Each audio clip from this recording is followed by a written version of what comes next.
So I was going to add on to Darren's point about basically how your upbringing shapes how you view people and everything. So for me, I grew up in a community rural area where everyone is together. If you don't have sugar, you go to the next door neighbor and be like, can we please have sugar? Can we please have mini or whatever? Of which, going out of home now and being in spaces where you've got rich bougie kids, you've got poorer kids than me. For me, if I have something and I feel like you need it, I'll always offer it to you. But for other people, that's such a taboo thing. Like how it was taboo for you to be like, okay, you're an elder, I feel like I should step aside. Yes. Then you can continue, which has really helped my approach to people and how to love, especially when you're in Joburg. Like guys, I'm sorry, y'all people are fake. No, it's really hard to find genuine relationships in Joburg, but then it's a culture that's in Joburg. In Joburg, the culture is move, make things, make moves, make money, whatever. Whereas you can just love on people and be like, oh, hey, Darren, I genuinely care. How are you? Like, right? Because it's something I've been brought up with growing up. But yeah, so you get to see different things from a different lens, and then you can solve those, bring that Ubuntu aspect of it, whatever you view it as, depending on how you were brought up. I think my upbringing has made me so sensitive because I grew in an environment where, so I have a brother with special needs. So like everyone has been so, oh my gosh, you guys have a special need kid, oh my gosh. So like just that, being in that area of people always being so careful of what to say or the next thing, or also kind of being insecure of going outside of what are people gonna think, it's made me so sensitive to everybody else out there, like what people are doing, or extra sensitive to what people go through. So I find myself around people who aren't that sensitive, but I'm super like, oh, this person maybe, and sometimes it's good, sometimes it's not, because I don't need to be fragile with everyone. But I've grown up in such an area where just being around us is such a fragile thing that I become fragile to everybody else. Like that seems like the norm to me, just be fragile with everyone. But it helps in some cases. Can I throw a question within that? Yeah. Anyone can answer. In that, considering how our upbringings really affect our lives. So what would you guys say? Like, how do you then, what's your guys' way of picking up the bad habits that you've actually caught onto while you were growing up? And then how have you gone about getting rid of them? My dad would never really help. My mom, when it comes to just like chores, cooking, blah, blah, blah, and she would start to complain, and she'd always be like, oh, that's so annoying, it doesn't help, and stuff like that. And whenever I would help, even like, especially as a little boy, I remember my mom would tell me, you're gonna be the best husband, you're gonna be the best dad if you do stuff like this. So for me, that bad habit of like being unhelpful, and I feel like in our culture as black people, you find a lot of that. You find a lot of toxic masculinity in father figures. And for me, I don't like that at all, because I saw how it made my mother feel. So that's something that I would like to change that's how I view my life and my future. I'm like, okay, I definitely need to like know how to do this and this, so that I can provide my wife with this and that. Yeah, that's me.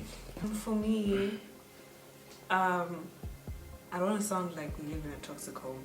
But they siblings, by the way.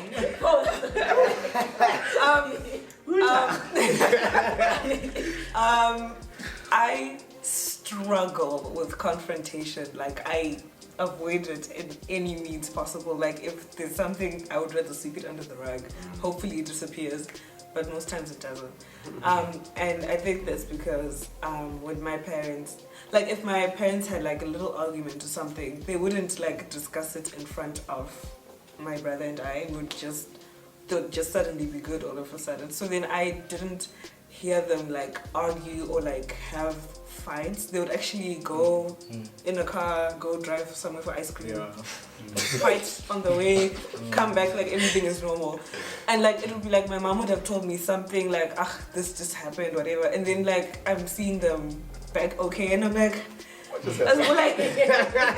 So now that has stuck with me for such a long time. Like if someone is treating me like crap at work, like I literally take it for probably 2 weeks, maybe 3 weeks, I don't know, but like it just really irritates me, and I just cannot confront someone and be like, this is the struggle that I'm facing. But I am starting to be more assertive in trying to get my feelings across.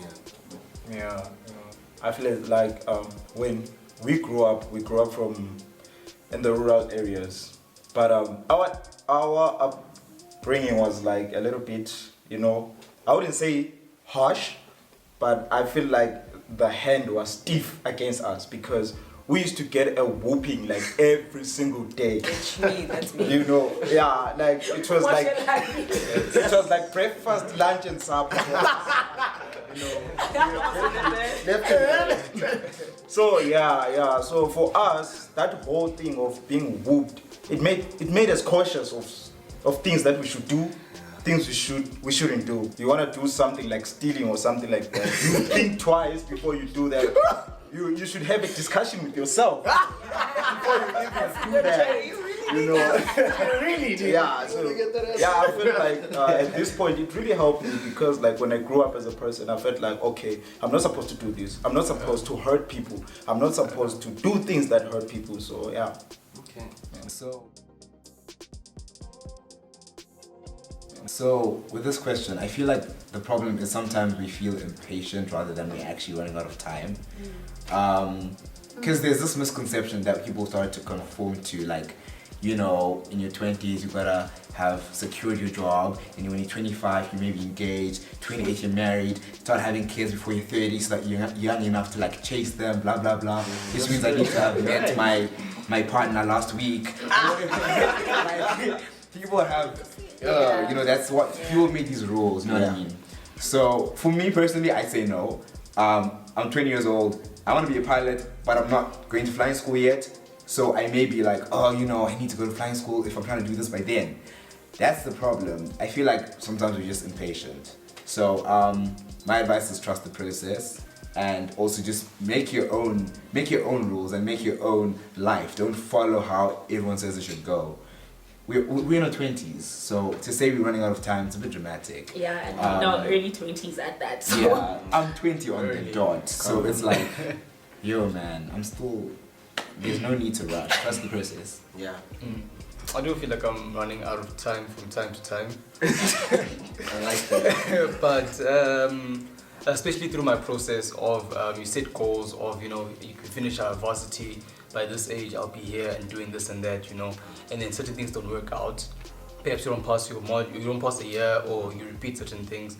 And through my process, who took a gap year between my second year and my third year and repeated my second year, then that dramatically shifted all my plans, and then that's where anxiety comes in, because now you're like, okay, I have to push certain things forward and it's not going to work out in a specific way. But then I think what also taught me a lesson on it's also good advice to take into consideration that things might not work out as you planned, but also just keep that the plan or the goals that you have in perspective and work towards them at the end of the day, and just try and make the best out of the process, like you said. I have put those pressures on myself since I was a little girl. Like I was like, okay, at 25 I'm going to be married and whatever.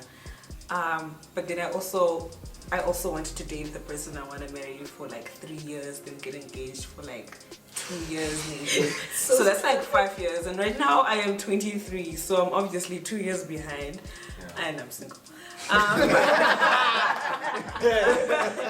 Somebody's doing the Instagram handle. You can get her handle here. You can DM me at any time. But yeah, I just feel like lately, like probably in the past year, I have just decided that it's all in God's timing for myself. If it's meant to be, it will be.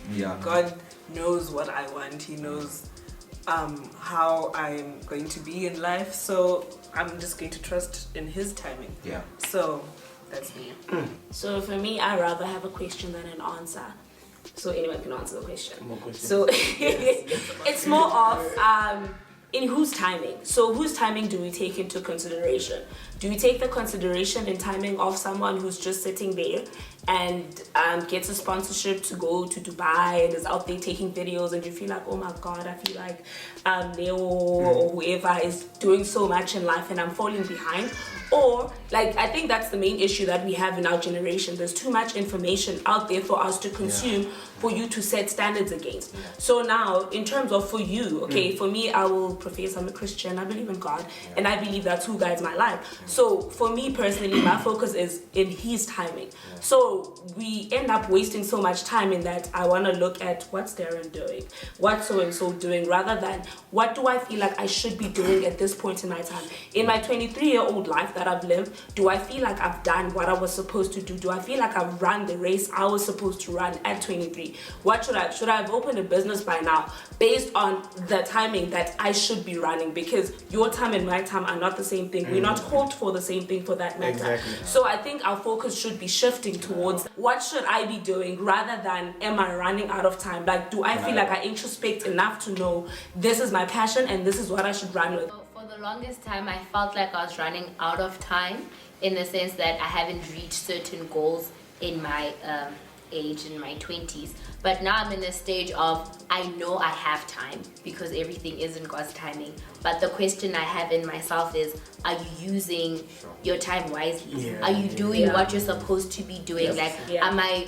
going to God's plan for me? Am I using the age I'm in, the time frame, to its fullest potential, to get the most out of it right now that I can't do when I'm 26 or 27. So that's my main anxiety point regarding time. Am I using my space wisely? Am I, making the right decisions according to what I should be doing in this specific time? But not necessarily I'm running out of time because I know I have time. I'm still young. I have many years to do whatever I want to do. But am I using it wisely? Yeah. And I think taking all the points, and I think each and every single person said something very salient and important and imperative in regards to the question.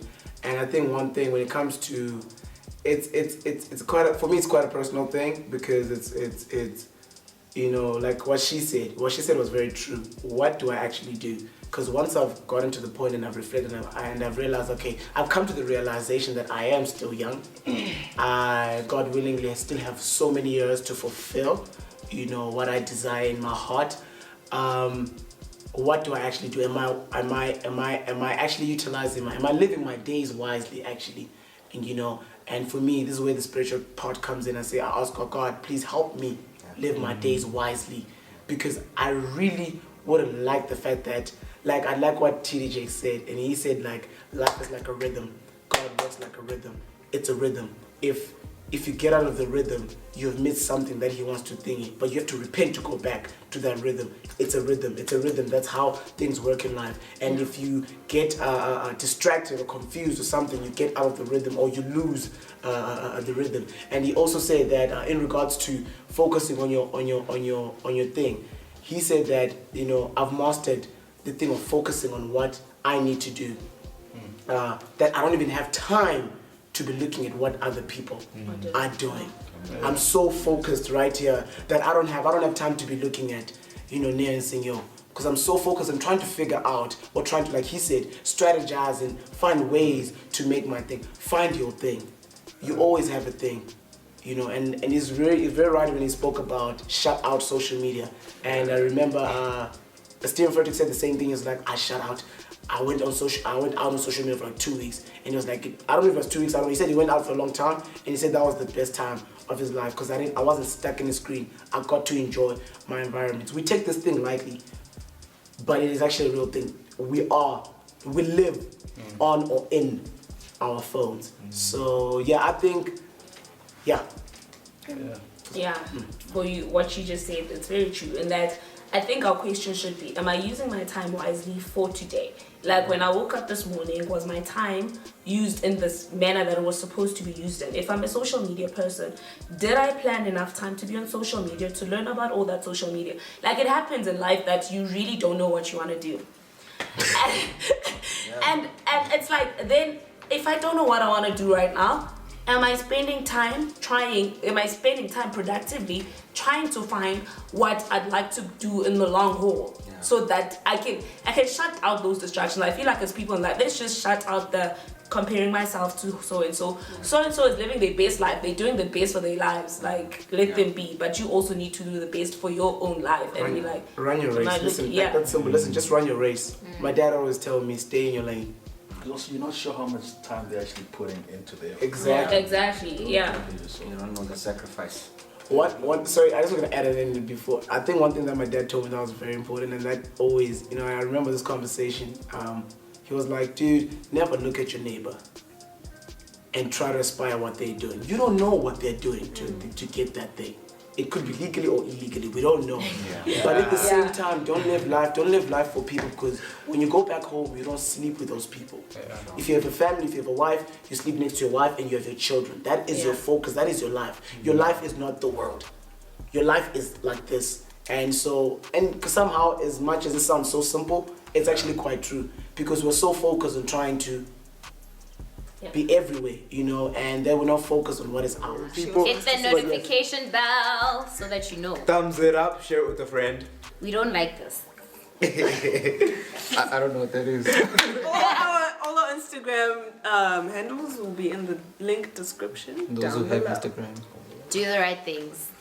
Like this video. She's single. For you. Yeah. Thank you so much. You tell us to do the right thing. Do the right thing. Peace out.